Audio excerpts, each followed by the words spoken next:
जय भीम नमो बुद्धाय। बघूया बातमीपत्रातल्या आजच्या विशेष घडामोडी। माध्यम हे दुधारी असतं। माध्यम कर्मींनी व्यापक सामाजिक हितासाठी त्याचा अत्यंत जबाबदारपूर्वक वापर केला पाहिजे, असे प्रतिपादन ज्येष्ठ विचारवंत डॉक्टर अशोक चौसाळकर यांनी केले। शिवाजी विद्यापीठाचे जनसंपर्क अधिकारी डॉक्टर आलोक जत्राटकर यांच्या ब्लॅक व्हाईट अँड ग्रे आणि समाज आणि माध्यम या दोन पुस्तकांचा संयुक्त प्रकाशन सोहळा कोल्हापूर येथील राजर्षी शाहू सभागृहात झाला। यावेळी समाज माध्यम आणि संविधानिक मूल्ये या विषयावर ते बोलत होते।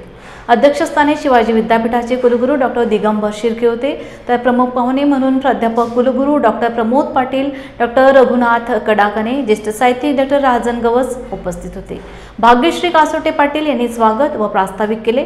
जयश्री देसाई यांनी सूत्रसंचालन केले, तर अमेय जोशी यांनी आभार मानले। नमस्कार, जय भीम। आज माझ्या दोन पुस्तकांचं या ठिकाणी संस्मरण प्रकाशन होत आहे। त्यातलं पहिलं पुस्तक आहे समाज आणि माध्यम।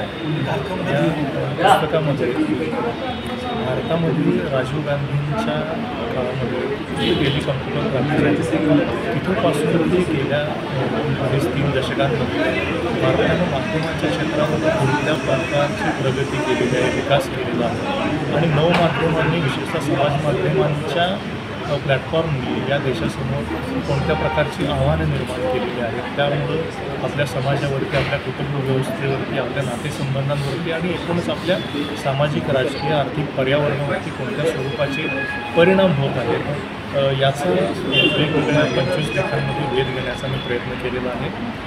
त्याचबरोबर दुसरं जे माझं पुस्तक आहे त्याच्यामध्ये ब्लॅक व्हाईट आणि ग्रे असं त्याचं नाव आहे। या पुस्तकामध्ये मी वेळोवेळी केलेलं स्तंभलेखन आणि काही माझ्या ब्लॉगवरचे लेख यांचं संकलन आहे। आज भारताला जी पुरोगामित्व लाभलेलं आहे किंवा जी प्रगतीची दिशा लाभलेली आहे ती शिवशाहू फुले आंबेडकरांच्या विचारांच्या आधारावरती लाभलेली आहे आणि तोच विचार आपल्या भारतीय संविधानामध्ये अंतर्भूत आहे। भारताचा विचार आणि जी संविधानिक आणि मानवी मूल्ये आहेत ती आहेत समतेची आणि समभावाची। नेमक्या याच मूल्यांपासून कुठंतरी आपल्या समाजाची फारकत होते का, याचं आपल्या दैनंदिन घटनांमधून जे काही मला वाटलं त्याचा वेध घेण्याचा प्रयत्न या पुस्तकामध्ये केलेला आहे। नागपूर गोवा शक्तीपीठ महामार्गावरील माणगाव ते पट्टणकोडोली या पंचगंगा नदीवरील भरावाने व पुलामुळे कोल्हापूर शहरासह पंचगंगा नदीच्या पश्चिमेकडील गावांना व शेतीला पुराचा धोका निर्माण होणार आहे। शेती, उद्योग त्याबरोबरच साखर उद्योगावर याचा विपरीत परिणाम होणार असल्याने शक्तीपीठ महामार्ग हा कोल्हापूर जिल्ह्यातील खाईत लोटणार असल्याची प्रतिक्रिया स्वाभिमानी शेतकरी संघटनेचे संस्थापक राजू शेट्टी यांनी दिली। माणगाव ते पट्टणकोडोली तालुका हातकणंगले येथून जात असलेल्या शक्तीपीठ महामार्गाच्या माणगाव गावातील बाधित शेतकऱ्यांच्या शेतामध्ये जाऊन राजू शेट्टी यांनी परिस्थितीची पाहणी केली। माणगाव ते पट्टणकोडोली या मार्गावरील पंचगंगा नदीवर दोन्ही बाजूला किमान 4 ते 5 किलोमीटर भराव टाकावा लागणार आहे। या भरावामुळे पंचगंगा नदीच्या पश्चिमेकडील माणगाव, पट्टणकोडोली, रुकडी, हेरले, चोकाक, हालोंडी, शिरोरी, कोल्हापूर शहर, गांधीनगर, वसगडे, चिंचवाड व वडीवडे या गावांना मोठा फटका बसणार आहे।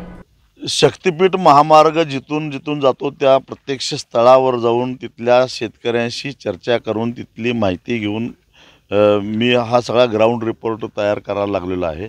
आज मी माणगावमध्ये आलेलो आहे आणि माणगाव जिथं मी उभा आहे याच ठिकाणाहून शक्तीपीठ महामार्ग जाणार आहे। 2019च्या पुरामध्ये या ठिकाणी हा जो इलेक्ट्रिक खांब दिसतो त्याची इलेक्ट्रिक वायरसुद्धा तार वरच्या बाजूची पाण्यामध्ये बुडालेली होती। म्हणजे याचा अर्थ आपण जिथं उभा आहे तिथं 25 फूट पाण्याचा भराव होता। हा सगळा परिसर हिरवागार दिसतो अतिशय उत्तम रीतीचा ऊसाचं पीक या ठिकाणी आलेलं आहे।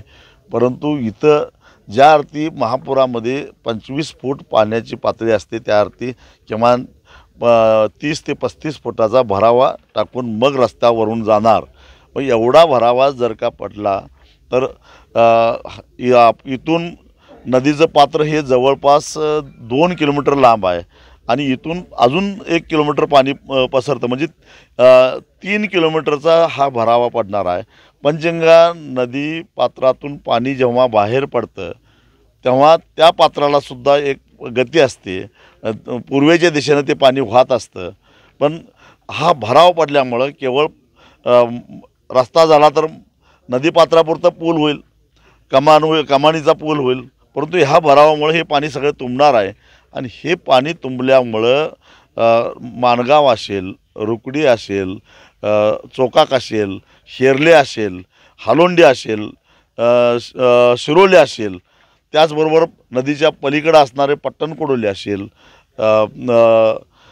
वसगडे असेल, सांगवडे असेल, गांधीनगर, चिंचवाड, वळिवडे या गावांना गावाच्या शेती बेचिराख होणार आहे. कारण पंजिंगेचं पात्र हे अतिशय उथळ आहे, तुम्हाला माहिती आहे. महिना दीड महिना जर का शेतामध्ये पाणी राहिलं तर ऊस पीक शिल्लक राहू शकत नाही.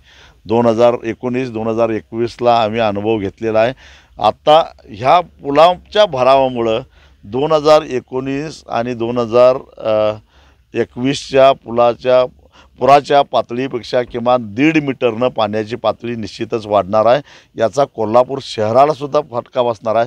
या पुलामुळं, या माणगावातून जाणाऱ्या रस्त्यामुळं बिंदू चौकात पाणी आल्याशिवाय राहणार नाही, एवढा महापुराचा तडाखा बसणार आहे. आणि एवढं सारं करून शेतकऱ्यांना बेचिराख करून गोरगरिबांची, कारण गरिबांची घरं हे प्रामुख्यानं गावाबाहेर असतात, पूर रेषेमध्ये असतात, ती काय 2 आणि 3 मजली घरं नसतात, त्यांना भांडी-कुंडी घेऊन घर सोडावं लागतं. एवढा त्रास कुणाला, तर या शक्तिपीठ महामार्गातून भ्रष्टाचार करून 50,000 कोटी रुपये कुणाला तरी कमवायचे आहेत. म्हणून या गोरगरीब सामान्य शेतकरी, कष्टकरी यांना बेचिराख करून, यांचं वाटोळं करून हे जर पैसे कमवत असतील तर गड्यावर आपण नुसतं काय बघत राहायचं काय, याला विरोध करायचा का नाही, हे ठरवायची आत्ता वेळ आलेली आहे. भारतीय बौद्ध महासभा नांदेड दक्षिणच्या वतीने 10वी व 12वी परीक्षेत 80% जास्त गुण घेतलेल्या गुणवंतांचा व त्यांच्या पाल्यांचा सत्कार करण्यात आला. भारतीय बौद्ध महासभेचे नांदेड दक्षिणचे जिल्हाध्यक्ष हौसाजी वारगडे यांच्या अध्यक्षतेखाली घेण्यात आलेल्या कार्यक्रमात मंचावर प्रख्यात विचारवंत डॉक्टर विजय गुणारकर, हिंगोली येथील अधिव्याख्याते चंद्रकांत घुमाडे, बौद्ध महासभेचे विभागीय सचिव संबोधी सोनकांबळे, ऑडिटर युवराज मोरे, महिला जिल्हाध्यक्षा रेखाताई पंडित, जिल्हा सरचिटणीस रत्नाकर महाबळे, जिल्हा कोषाध्यक्ष बी.डी. कांबळे यांची प्रमुख उपस्थिती होती. प्रारंभी भगवान बुद्ध व डॉक्टर बाबासाहेब आंबेडकर यांच्या प्रतिमांना अभिवादन करून त्रिशरण पंचशील घेण्यात आले. कार्यक्रमात गुणवंत विद्यार्थी, त्यांचे पालक, भारतीय बौद्ध महासभेचे पदाधिकाऱ्यांसह उपासक उपासिका मोठ्या संख्येत उपस्थित होते. सप्रेम जय भीम. मी चंद्रकांत धुमाळे, अधिव्याख्याता, जिल्हा शिक्षण व प्रशिक्षण संस्था हिंगोली. तर आज या ठिकाणी गुणवंतांचा जो सत्कार आयोजित केलेला आहे त्याबद्दल प्रथमतः मी अखिल भारतीय बौद्ध महासभा शाखा दक्षिण नांदेड यांचे प्रथमतः अभिनंदन करतो. कारण त्यांच्या रूपाने जे गुणवंत विद्यार्थी आहेत, जे की उद्याच्या भारताचं भविष्य आहेत, त्यांच्या पाठीवर कौतुकाची थाप मारण्यासाठी आपण सर्वजण इथं एकत्र जमलो आहोत. आणि या गुणवंतांना एक विशेष बळ मिळण्यासाठी या बौद्ध महासभेच्या वतीनं त्यांना या ठिकाणी जो सत्कार करण्यात आलेला आहे त्यातून निश्चितच हे विद्यार्थी प्रेरणा घेणार आहेत. आणि बाबासाहेबांनी जो काही उद्याचा बौद्धमय भारत करण्याचं जे स्वप्न आहे तुम्हा आम्हा सर्वांचं, त्यामध्ये हे गुणवंत विद्यार्थी समाजातील वेगवेगळ्या क्षेत्रामध्ये उच्च स्तरावर जाऊन देशसेवा करणार आहेत. आणि त्या रूपानं पूर्ण समाजाची एक विकसित अशी प्रतिमा या ठिकाणी निश्चित तयार होणार आहे. त्यामुळं जे बौद्धमय भारत साकार करण्यासाठी एक सुशिक्षित आणि उच्च शिक्षित अशी पिढी लागते आणि ती पिढी घडवण्यासाठी बौद्ध महासभेचा या ठिकाणी खूप मोठा हातभार लागताना दिसून येत आहे. भारतीय बौद्ध महासभा जिल्हा शाखा दक्षिण नांदेडच्या वतीने आज दिनांक 6 जुलै 2025 रोजी नालंदा बुद्ध विहार भीमघाट नांदेड येथे गुणवंताचा सत्कार सोहळा आयोजित करण्यात आलेला आहे. यामध्ये इयत्ता 10वी आणि 12वीमध्ये 80% गुण प्राप्त करणाऱ्या विद्यार्थ्यांना प्रेरणा देण्यासाठी भारतीय बौद्ध महासभेनं एक उचललेलं पाऊल आहे. या दृष्टीनं भारतीय बौद्ध महासभेच्या दक्षिण शाखेच्या सर्व पदाधिकाऱ्यांनी आम्ही या विषयावर चर्चा केली आणि त्या अनुषंगानं एक शैक्षणिक कार्यक्रमाचं आयोजन करण्याच्या निमित्ताने आम्ही हा निर्णय घेतलेला आहे. जेणेकरून यामध्ये गुणवंत विद्यार्थ्यांचा सत्कार होईल, त्यांच्यासोबत पालक असतील आणि त्यांना प्रेरणा देण्याचं काम गेल्या अनेक वर्षापासून भारतीय बौद्ध महासभा करते आणि त्याचाच एक भाग आहे। या माध्यमातून विद्यार्थ्यांना एक पुढील शैक्षणिक मार्गदर्शन मिळावं, त्यांच्यासमोर आम्ही आदर्श विचारवंत या ठिकाणी त्यांचं मार्गदर्शन ठेवलेलं आहे, जेणेकरून विद्यार्थ्यांनी विचार केला पाहिजे की आपल्याला एक चांगला आदर्श आपण डोळ्यासमोर ठेवून आपल्यालाही चांगलं बनायचं आहे। डॉक्टर बाबासाहेब आंबेडकरांनी शिक्षणाच्या जोरावर केवळ शिक्षणाच्या जोरावर त्यांनी जे काही या जगामध्ये आपलं नाव कमावलेलं आहे, समाजाला न्याय दिलेला आहे, तो आदर्श प्रत्येक विद्यार्थ्यांना डोळ्यासमोर ठेवावा आणि MPSC UPSC सारख्या परीक्षेच्या माध्यमातून आपणही त्या ठिकाणी एक नावलौकिक करावा, ही प्रेरणा विद्यार्थ्यांना मिळणार आहे। म्हणून आज या ठिकाणी जवळपास 130 विद्यार्थ्यांचा गुणवंत विद्यार्थ्यांचा सत्कार भारतीय बौद्ध महासभेच्या वतीनं होत आहे। विद्यार्थ्यांना प्रमाणपत्र, मोमेंटो आणि पुष्पगुच्छ देऊन विद्यार्थ्यांना आम्ही हे प्रेरणा देत आहोत। निश्चितच हे मोमेंटो आणि प्रमाणपत्र विद्यार्थ्यांना एक अविस्मरणीय भेट असेल। जेव्हा जेव्हा त्यांना आठवण येईल की आपल्या जीवनामध्ये हे मोमेंटो अगदी अत्यंत मोलाचं स्थान आहे, कारण या मोमेंटोच्या माध्यमातून, प्रमाणपत्राच्या माध्यमातून किंवा भारतीय बौद्ध महासभेने केलेला जो काही सत्कार आहे त्यांच्यासाठी आणि त्यांच्या पालकासाठी भविष्यासाठी प्रेरणादायी असणार आहे।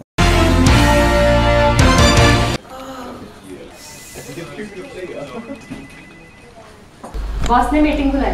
क्या यार, आदमी की तकलीफ को तो समझो। बाहर बाहर उठो बैठो।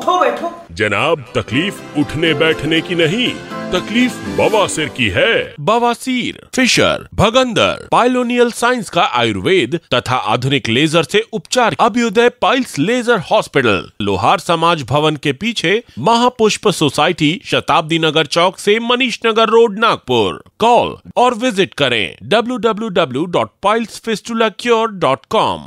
नांदेडपासून 7 किलोमीटर अंतरावर असलेल्या खुरगाव नांदुसा येथील ऋषीपटन श्रामणेर प्रशिक्षण केंद्राचे प्रमुख तथा अखिल भारतीय भिक्खू संघाचे जिल्हाध्यक्ष पूज्य भदंत पयाबोधी थेरो यांचा वाढदिवस विविध राष्ट्रीय उपक्रम राबवून उपासक उपासिकांच्या वतीने मोठ्या उत्साहात साजरा करण्यात आला। या प्रसंगी श्रामणेर प्रशिक्षण केंद्राच्या परिसरात वृक्षारोपण तसेच महारक्तदान शिबिर, मोफत दातांची तपासणी, अनापान, ध्यानधारणा, धम्मदेसना, बुद्ध भीमगीत गायन आदी कार्यक्रम घेण्यात आले। भदंत पयाबोधी यांना वाढदिवसानिमित्त शुभेच्छा देण्यासाठी सामाजिक, धार्मिक व राजकीय क्षेत्रातील नेते व कार्यकर्त्यांसह इतर जिल्ह्यातूनही बौद्ध उपासक उपासिका मोठ्या संख्येत उपस्थित होते। टॅक्स कन्सल्टंट NT पंडित आज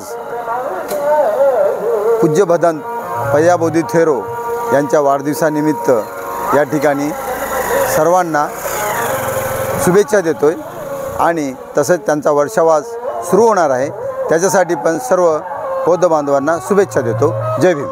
पूज्य भंतेजी पयाबोधी थेरो यांच्या वाढदिवसानिमित्त आज जे इथे विविध कार्यक्रम ठेवण्यात आलेले आहेत, ते कार्यक्रम रक्तदान शिबिर असो, वृक्षारोपण असो, या कामासाठी भंतेजींना आणि त्यांच्या पूज्य श्रामणेर प्रशिक्षण केंद्रास हार्दिक शुभेच्छा। वाढदिवसानिमित्त हार्दिक शुभेच्छा। आणि त्यांचं जे कार्य जे जोमानं चालू आहे त्या कार्यासाठी सर्व बौद्ध उपासक, धम्म उपासक, सर्व उपासिका यांचं खूप मोलाचं असं त्यांना दान वगैरे देऊन सहकार्य होत आहे। त्यांचं पण सर्वांचं या निमित्त मी हार्दिक स्वागत करतो। मी इंजिनियर भरत कुमार कानिंदे, आमचे सहकारी भीमरावजी धनजकर, TP वाघमारे साहेब आणि लोहबंदे साहेब आणि सर्व आमचे सहकारी, आज भंतेजी पयाबोधी थेरो यांचा वाढदिवस आहे। भंतेजी हे एक होतकरू आहेत। ऋषीपठन बहुउद्देशीय संस्था त्यांनी स्थापन केलेली आहे। या संस्थेच्या माध्यमातून 24 घंटे श्रामणेर शिबिराचं प्रशिक्षण इथं चालू असते।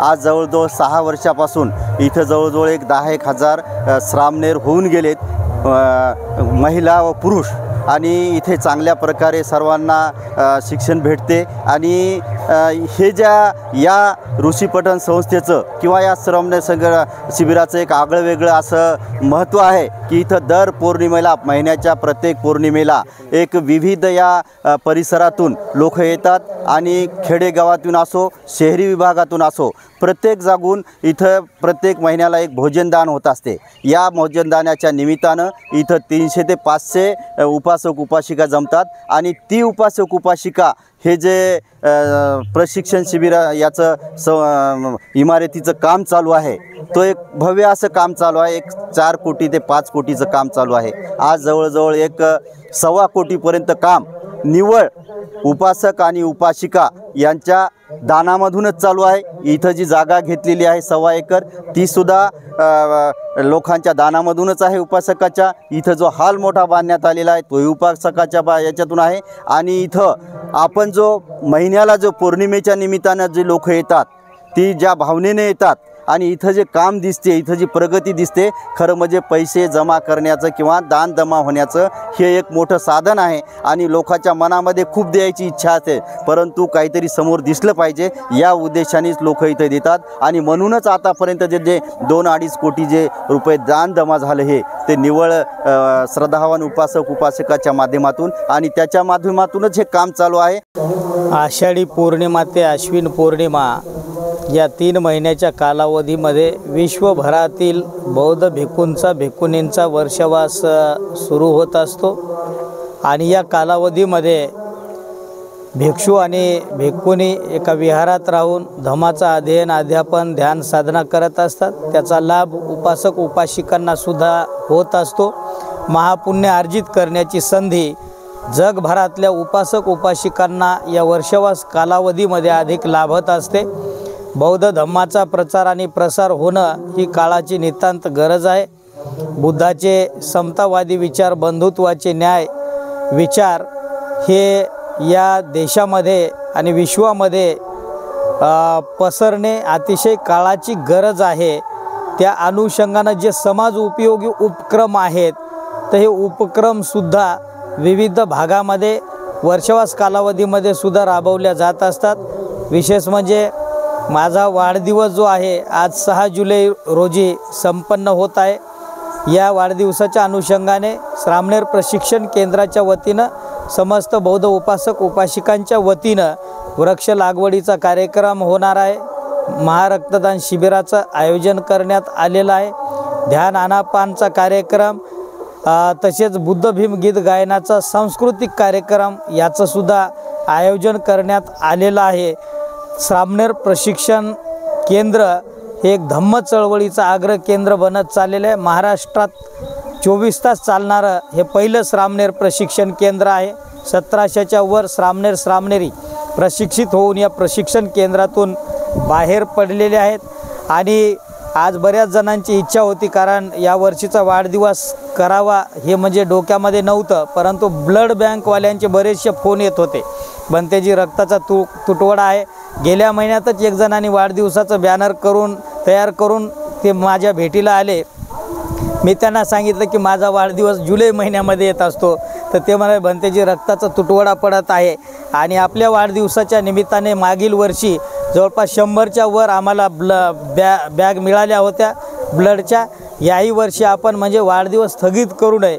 त्याही अनुषंगाने एक लोक उपयोगी जर कार्य होत असेल तर मला वाटलं की यावर्षीसुद्धा म्हणजे आपण होकार दिला पाहिजे. आणि समस्त जे काही आपले उपासक उपासिका जवळचे आहेत, भिक्खू संघ आहे, त्यांच्या म्हणण्यानुसार यावर्षीचाही वाढदिवस श्रामणेर प्रशिक्षण केंद्राच्या पवित्र भूमीमध्ये संपन्न होत आहे. सर्वांचं मंगल हो, सर्वांचं कल्याण हो.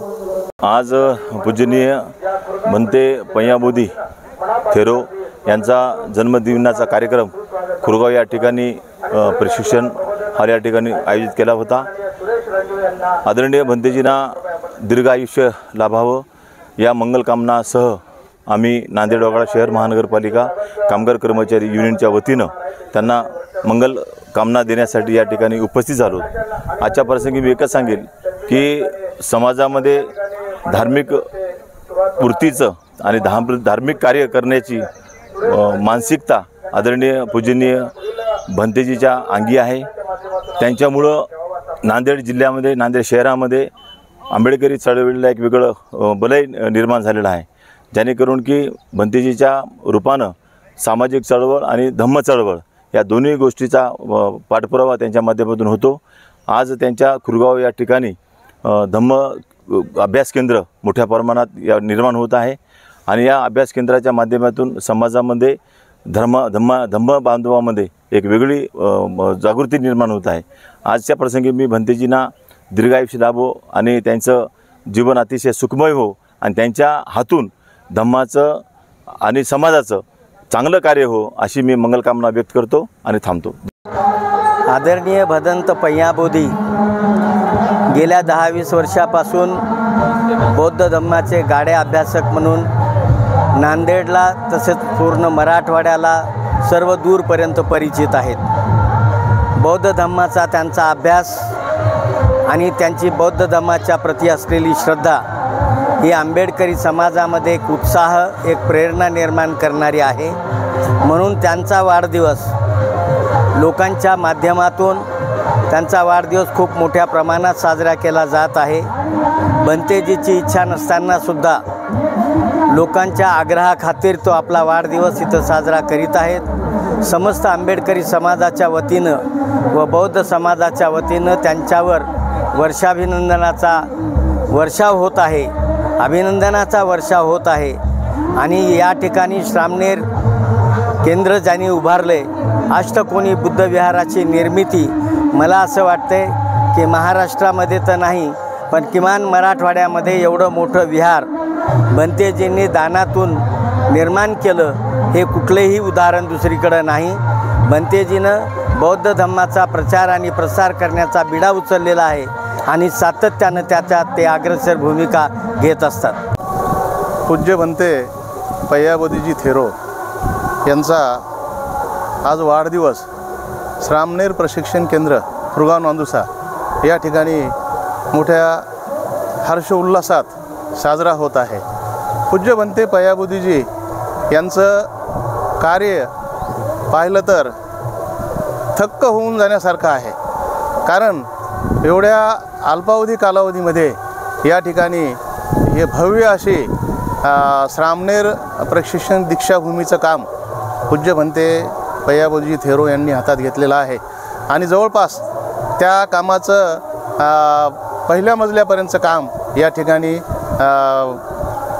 झालेलं आहे। या ठिकाणी पूज्य भंते पय्याबोधीजी यांचा एक मानस आहे की प्रशिक्षित धम्मगुरू धम्मसेवक या ठिकाणाहून निर्माण झाले पाहिजे आणि तथागत भगवान बुद्धाचं जे ज्ञान आहे ते व्यवस्थितरित्या सर्व समाजापर्यंत पोहोचलं पाहिजे, ही पूज्य भंते पय्याबोधीची धडपड आहे आणि त्या अनुषंगानं त्यांचं कार्य या ठिकाणी चालू आहे। त्यांच्या कार्यांना आम्ही शुभेच्छा देतो आणि त्यांच्या वाढदिवसानिमित्त आज त्यांना हार्दिक मंगलमय शुभेच्छा। जय भीम, जय भारत। स्मृतिशेष संभाजी केरबाजी कदम यांच्या प्रथम स्मृती दिनानिमित्त आयोजित अभिवादन सभेचं आयोजन करण्यात आले होते। भंते पय्याबोधी व भिक्खू संघ, मान्य बोरकर, गोवा राज्यपाल वेकमा वसंतराव सातदिवे, माजी जिल्हाधिकारी मुद्रक शुल्क, इंजिनियर अभयकुमार कदम आदी मान्यवर उपस्थित होते। क्या हुआ बहू? माँ, पाइल्स की बहुत तकलीफ हो रही है। तो तुम गुदरोग सर्जन के पास क्यों नहीं गई? देखो, जैसे हार्ट के लिए हार्ट स्पेशलिस्ट, ब्रेन के लिए ब्रेन स्पेशलिस्ट, तो पाइल्स के लिए पाइल्स स्पेशलिस्ट क्यों नहीं? स्त्री हो या पुरुष, टॉयलेट में तकलीफ केवल पाइल्स ही नहीं और भी कई प्रकार के गुदरोग तथा कैंसर भी हो सकता है। इसीलिए इसकी प्रत्यक्ष जांच जरूरी है। ठीक है माँ, पर जांच के लिए हम जाएंगे कहाँ? वही काले आयुर्वेदिक पाइल्स हॉस्पिटल में। लेकिन माँ, प्रेगनेंसी में पाइल्स की दवाइयाँ? प्रेगनेंसी में आयुर्वेदिक दवाइयाँ सुरक्षित होती है। जनहित में जारी काले आयुर्वेदिक पाइल्स हॉस्पिटल, औषधि चिकित्सा तथा सर्जरी ट्रीटमेंट उपलब्ध। हमारा पता उमरेड रोड, दिघौरी बस स्टॉप के पास, नागपुर। अधिक जानकारी के लिए वेबसाइट पर जाएं kalepailshospital.com। डॉक्टर बाबासाहेब आंबेडकर आर्थिक विकास महामंडळाचे अध्यक्ष तथा स्वयंदीप या संस्थेमार्फत हजारो युवकांना रोजगार मिळवून देणारे आंबेडकरी चळवळीतील सामाजिक कार्यकर्ते भगवान गोविंदराव कंधारे यांच्या कार्याची दखल घेऊन श्रीलंका देशातील कोलंबो विद्यापीठाच्या वतीने पुणे येथे एका शानदार समारंभात भगवान कंधारे यांना मान्यवरांच्या हस्ते डॉक्टरेट पदवी देऊन सन्मानित करण्यात आले। मागील 2 दशकांपासून आंबेडकरी व विविध सामाजिक चळवळीत भरीव योगदान देणारे कंधारे यांची रोजगार निर्माते म्हणूनही महाराष्ट्रात ओळख आहे। कंधारे यांना कोलंबो विद्यापीठाची डॉक्टरेट पदवी मिळाल्याबद्दल सर्वत्र त्यांचे कौतुक व अभिनंदन करण्यात येत आहे। माझं नाव भगवान गोविंदराव कंधारे। मी 2010मध्ये अनुसूचित जातींच्या सर्वच घटकातील तरुणांच्या आणि बेरोजगारांच्या विकासासाठी डॉक्टर बाबासाहेब आंबेडकर आर्थिक विकास महामंडळाची स्थापना केली। 2010 पासून आजतागायत साधारणतः या 15 वर्षाच्या काळामध्ये हजारो तरुणांना आपण रोजगार देण्याचं काम केलं आणि मागील 25 वर्षापासून आंबेडकरी चळवळीमध्ये सातत्यानं विविध उपक्रमामध्ये भाग घेतो। सामाजिक कार्यामध्ये नेहमी आपण सहभागी होत असतो। त्याशिवाय मी एक ग्रामीण भागातला खेड्यातला बेरोजगार होतो आणि स्वतःला रोजगार शोधण्याच्या दृष्टीने मी शहरामध्ये आलो आणि काहीतरी नाविन्यपूर्ण करावं या भावनेनं मी माझ्यासारख्याच काही बेरोजगारांना एकत्रित केलं आणि स्वयंदीप मागासवर्गीय स्वरोजगार सहकारी संस्थेची स्थापना केली। सुदैवानं स्वतःला रोजगार तर मिळालाच, माझ्या सहकार्यांनाही मिळालाच, परंतु स्वयंदीप संस्थेच्या माध्यमातून मागच्या 10 वर्षामध्ये हजारो तरुणांना आपण रोजगार देण्याचं काम केलं आणि या एकंदर मागच्या 25 वर्षाच्या कारकिर्दीची पावती म्हणा किंवा माझ्या कार्याची दखल म्हणा श्रीलंकेच्या कोलंबो विद्यापीठाने घेतली आणि कोलंबो विद्यापीठाने मागच्या 29 जुलैला मला पुणे येथे शिवाजी पार्क येथे आयोजित केलेल्या एका सन्मानपूर्वक कार्यक्रमामध्ये मला कोलंबो विद्यापीठाची डॉक्टरेट प्रदान करण्यात आली। त्याबद्दल मी समाजाचाही ऋणी आहे आणि ज्या कोलंबो विद्यापीठाने मला डॉक्टर दिली मी त्यांचाही मनापासून आभारी आहे। उलट आता डॉक्टरेट आपल्या मिळाली तर ही आपल्या कार्याची पावती म्हणून मिळाली, परंतु आता थोडीशी जबाबदारी वाढल्यासारखं वाटते, कारण पूर्वी आपण काम करतच होतो आणि आता थोडीशी मला अजून प्रेरणा मिळाली, कारण आता आपण आतापर्यंत जे काही कार्य केले त्या कार्याला अजून पुढे आपण न्यावं आणि अधिकाधिक आपल्या समाजातलं दारिद्र्य बेरोजगारी दूर करण्यासाठी मी सातत्यपूर्ण प्रयत्नशील राहील। ग्रामीण भागातील दूध संस्थांनी घरोघरी जात दूध उत्पादकांमध्ये जनजागृती करून त्यांना प्रोत्साहन देण्याचे काम केल्याने गोकुळच्या संकलनात 4.5 वर्षात तब्बल 6 लाख लिटर दूध वाढले असल्याचं संचालक माजी आमदार डॉक्टर सुजित मिंचेकर म्हणाले। ग्रामीण भागात शेतकरी वर्ग मोठा असल्याने शेतीबरोबर जोडधंदा म्हणून गोठा करणाऱ्या दूध उत्पादकांची संख्याही लक्षणीय आहे। त्यामुळे दूध संस्थांना ग्रामीण भागाचा आर्थिक कणा मानला जातो। मागील 4 वर्षात गोकुळच्या माध्यमातून म्हैस दूध वाढीसाठी अनेक योजना राबविण्यात आल्या। त्याचा लाभ दूध उत्पादकांनी घ्यावा यासाठी दूध संस्थांनी विशेष प्रयत्न केले। त्यामुळेच गेल्या 4 वर्षात 12.5 लाख लिटर संकलन असणाऱ्या गोकुळ संघात सध्या 18 लाख लिटर दूध संकलन होत आहे। त्यामुळे या संकलन वाढीत ग्रामीण भागातील दूध संस्थांचे योगदान मोलाचे आहे असे गौरवोद्गार गोकुळचे संचालक व माजी आमदार डॉक्टर सुजित मिंचेकर यांनी काढले। महाराष्ट्रातील विधानसभेला विरोधी पक्ष मिळावा या मागणीसाठी कोल्हापुरात इंडिया आघाडीच्या वतीने आज नर्सरी बागेतील राजर्षी छत्रपती शाहू महाराज समाधीस्थळी धरणे आंदोलन करण्यात आले। यावेळी भाजप सरकार हाय हाय, या सरकारचं करायचं काय, खाली डोकं वर पाय अशा आशयाच्या घोषणा देत मुख्यमंत्री देवेंद्र फडणवीस यांच्या विरोधात जोरदार घोषणा देण्यात आल्या। काँग्रेसचे शहराध्यक्ष सचिन चव्हाण, शरद पवार गटाचे जिल्हाध्यक्ष व्ही पाटील, शिवसेनेचे सहसंपर्क प्रमुख विजय देवणे, उबाटा शिवसेनेचे जिल्हाध्यक्ष रवी किरण इंगवले आदी कार्यकर्ते मोठ्या संख्येत उपस्थित होते। महाराष्ट्राला विरोधी पक्षनेता लोकशाही पायदळी तुडवणाऱ्या महायुती सरकारचा, लोकशाही पायदळी तुडवणाऱ्या महायुती सरकारचा, महाराष्ट्राला विरोधी पक्षनेता न देणाऱ्या सभापती नार्वेकरांचा, फडणवीसांचा। आज इंडिया आघाडीच्या वतीनं या ठिकाणी आंदोलन करण्याचं कारण म्हणजे या भ्रष्ट युती सरकारला या ठिकाणी जागं करण्यासाठी आज महाराष्ट्राला विरोधी पक्षनेता नाही आहे। कारण विरोधी पक्षांना न देण्याचं कारण म्हणजे त्यांची दडपशाही आणि त्या दडपशाही अंतर्गत त्यांनी चालू केलेला भ्रष्टाचार। हा भ्रष्टाचार मीडियाच्या माध्यमातून जनतेसमोर येऊ नये आणि हे जे सरकार या ठिकाणी बसलेलं आहे त्या ईव्हीएमचा घोटाळा करून या ठिकाणी ते बसलेलं आहे आणि म्हणून हे जे त्यांना संख्याबळ असते याच्याकडे आहे त्या संख्याबळाच्या ताकदीवर जोरावर दडपशाही आणि हिटलर मार्गाने या ठिकाणी हे सरकार या विरोधी पक्षनेता हे पद या ठिकाणी या आमच्या महाविकास आघाडीच्या नेत्यांना देत नाही आणि म्हणूनच या ठिकाणी त्यांचा या ठिकाणी धिक्कार करण्यासाठी आणि त्यांना जाग आणण्यासाठी आम्ही या ठिकाणी बसलेलो आहोत। जय भीम इंडियाच्या बातमीपत्रात वेळ झाली इथेच थांबण्याची। पुन्हा भेटूया ताजा घडामोडी घेऊन। जय भीम। आप देख रहे हैं टीव्ही